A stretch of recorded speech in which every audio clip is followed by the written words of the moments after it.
Sir, আমার ফাইলটা অনেক দিন ধরে জমা আছে। ফাইল তো ফাইলই থাকে যতক্ষণ না সেটা হাঁটতে শেখে। এটা তো জানেন, তাই না? জি, আমার অর্থনৈতিক অবস্থা খুব খারাপ স্যার। কথা কম, কাজ বেশি। এখানে কাগজে কলমে চলে, কিন্তু কালি না থাকলে কিছুই লেখা যায় না, বুঝলেন? আপনার ইঙ্গিত বুঝেছি স্যার। আমি চেষ্টা করব কিছু কালি জোগাড় করতে। যত তাড়াতাড়ি কালির ব্যবস্থা করবেন তত তাড়াতাড়ি আপনার ফাইল হাঁটতে শিখবে।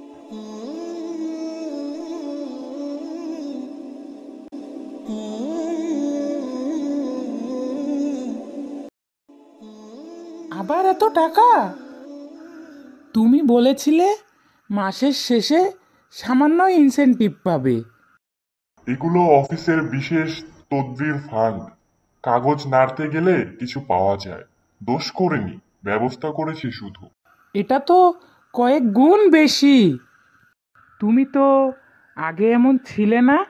এখন যেন টাকার গন্ধে মন বেপরোয়া হয়ে যাচ্ছে তোমার। বাবা বাবা, আমার সব বন্ধুরা নতুন বাইক চালায়, আমিও চাই। পিঠে বই নিয়ে হাঁটতে আমার আর ভালো লাগে না। আর আমি, আমার বন্ধুরা সবাই ব্র্যান্ডের জামা পরে, আমি এখনো গত ঈদের পুরনো জামা পরি। ভাইয়াকে দিলে আমাকেও নতুন ড্রেস কিনে দিতে হবে, কিন্তু আমি কিছু জানি না। শোনো, তোমাদের দাবি এক সপ্তাহেই পূরণ হবে। বাইক, জামা যা চাও তাই পাবে, কিন্তু তোমাদের ঠিক মতো পড়াশোনা করতে হবে। ঠিক আছে বাবা, আমি রাজি। আমিও রাজি বাবা। রাতের বেলা হাকিম সাহেব বিছানায় কাতরাচ্ছে, বুক চেপে ধরে কষ্টে শ্বাস নিচ্ছে। স্ত্রী আতঙ্কে ডাক্তারকে বাসায় ডাকে।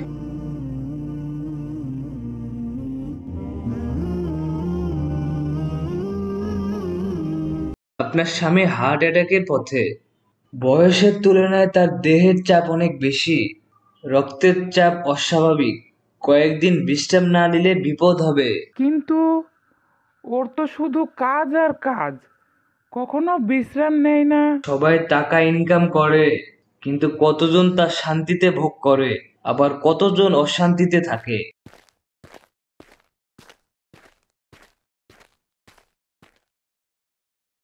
টাকা তো জীবনে অনেক ইনকাম করেছি, কিন্তু শরীরটাই নেই এখন। এত দৌড়াদৌড়ি করে কি পেলাম? কপালটাই খারাপ। ধ্যাৎ। আমি তো বহুবার বলেছি হালাল উপার্জনের বরকত থাকে, তুমি তো শুনোই না। এই এত এত টাকার পাহাড়, এ যেন বুকের ওপরেই চাপ হয়ে বসেছে।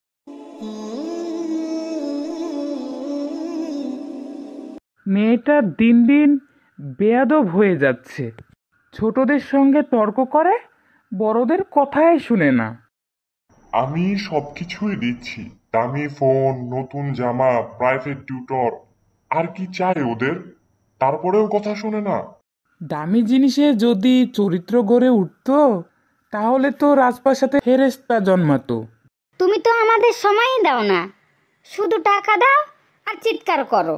তুমি শুধু টাকা দাও আর শাসন করো। তুমি যখন বাসায় থাকো, ঘরটা আরো ভারী হয়ে যায়। তোমার মুখ দেখতে ভয় লাগে এখন।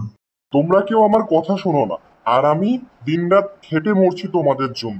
ওদের সময় দেওয়া উচিত। তুমি খেটে মরছো, তোমাকে কে বলেছে এত কাজ করতে? শুধু তোমাদের ভালো রাখতে চেয়েছিলাম। তাহলে বলো, আমি যা করছি সব কি ভুল? আল্লাহর দেওয়া হালাল রিজিক ছেড়ে মানুষ যখন হারাম আয়কে আপন করে নেয়, তখন বরকত তার ঘর ছেড়ে পালায়। কি বলো? হাকিম সাহেব টাকার পাহাড় গড়লেন বটে, কিন্তু দিন দিন ছেলে মেয়েগুলোর মুখ দেখলে মনে হয় আদব কায়দা সব হারিয়ে। আমি দেখেছি আগে কত আদব কায়দা ছিল হাকিম সাহেবের ছেলের। এখন রাস্তায় দেখলে চাচা বলেও ডাক দেয় না। আর মেয়েটা, শুনেছি স্কুলে গিয়ে নাকি শিক্ষিকাদের সাথে চেঁচামেচি করে, যেখানে সেখানে ঘুরে বেড়ায়। মা বাবার আয় যদি হারাম হয়, সন্তানদের চরিত্রেও তার ছাপ পড়ে। দেখো কত টাকা খরচ করেও ঘরেও শান্তি নাই, ঘুম নাই। এই যদি হয় উন্নতির ফল, তাহলে দরিদ্ররাই সুখী। আমার মনের কথা বললে ভাই, কেউ যদি একবার আলহামদুলিল্লাহ বলে, হালাল পথে থাকে, আল্লাহ তাআলা তাকে অনেক বরকত দেন। হাকিম সাহেব তার কক্ষে বসে চা পান করছেন। অনেকেই হতাশ মুখে কাগজ হাতে দাঁড়িয়ে। আর আমার ভাবির বিধবা ভাতা 6 মাস ধরে আটকিয়ে আছে, ওনার বাড়িতে খাবার নেই, একটু দেখেন না স্যার। 6 মাস তো কিছুই না, অনেকে 2 বছরও অপেক্ষা করে। তবে আপনি যদি একটু সহযোগিতা করেন, আপনার কাজটা কিন্তু তাড়াতাড়ি হয়ে যেতে পারে। সহযোগিতা মানে তো ঘুষ, তাই তো স্যার?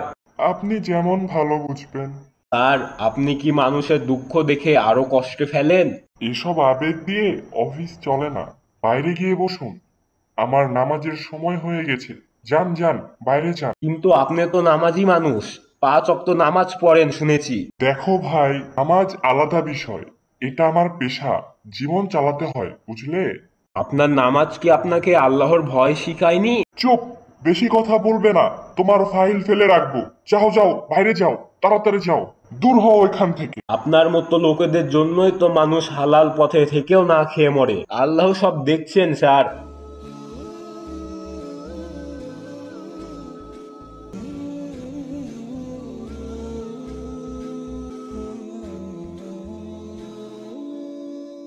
বাবা, আমি একটা গুরুত্বপূর্ণ কথা বলতে চাই। কি হলো, আবার নতুন কিছু?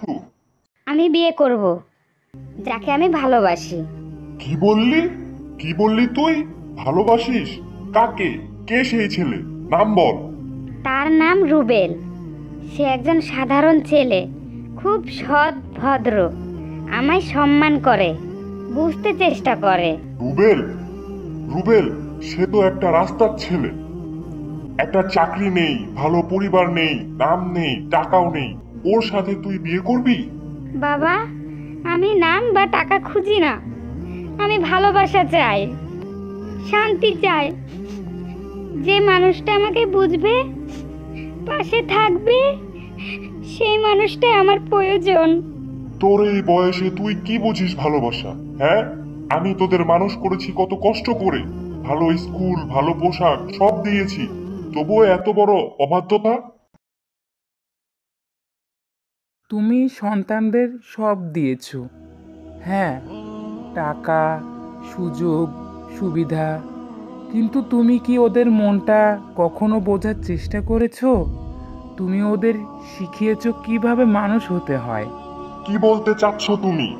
তুমি সন্তানদের বড় করেছো টাকার পাহাড়ে, কিন্তু ওদের ভেতরটা ফাঁকা রেখে দিয়েছো। সেখানে না আছে ভালোবাসা, না আছে সাহস করে কিছু বলার পরিবেশ।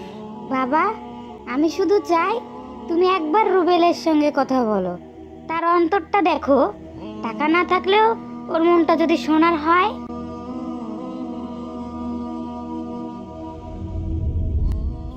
রাত গভীর, হঠাৎ বাইরে পুলিশের সাইরেন বাজে, দরজায় জোরে কড়া নাড়া শব্দ। আপনার ছেলে মারামারি ও নেশার অভিযোগে গ্রেফতার হয়েছে, একাধিক অভিযোগ এসেছে তার বিরুদ্ধে। কি বলছেন এসব? আমার ছেলে?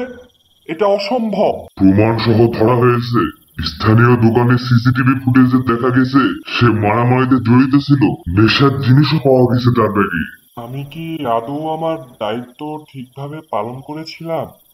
কবে যে ওর চোখের ভাষা পড়া বন্ধ করে দিয়েছিলাম।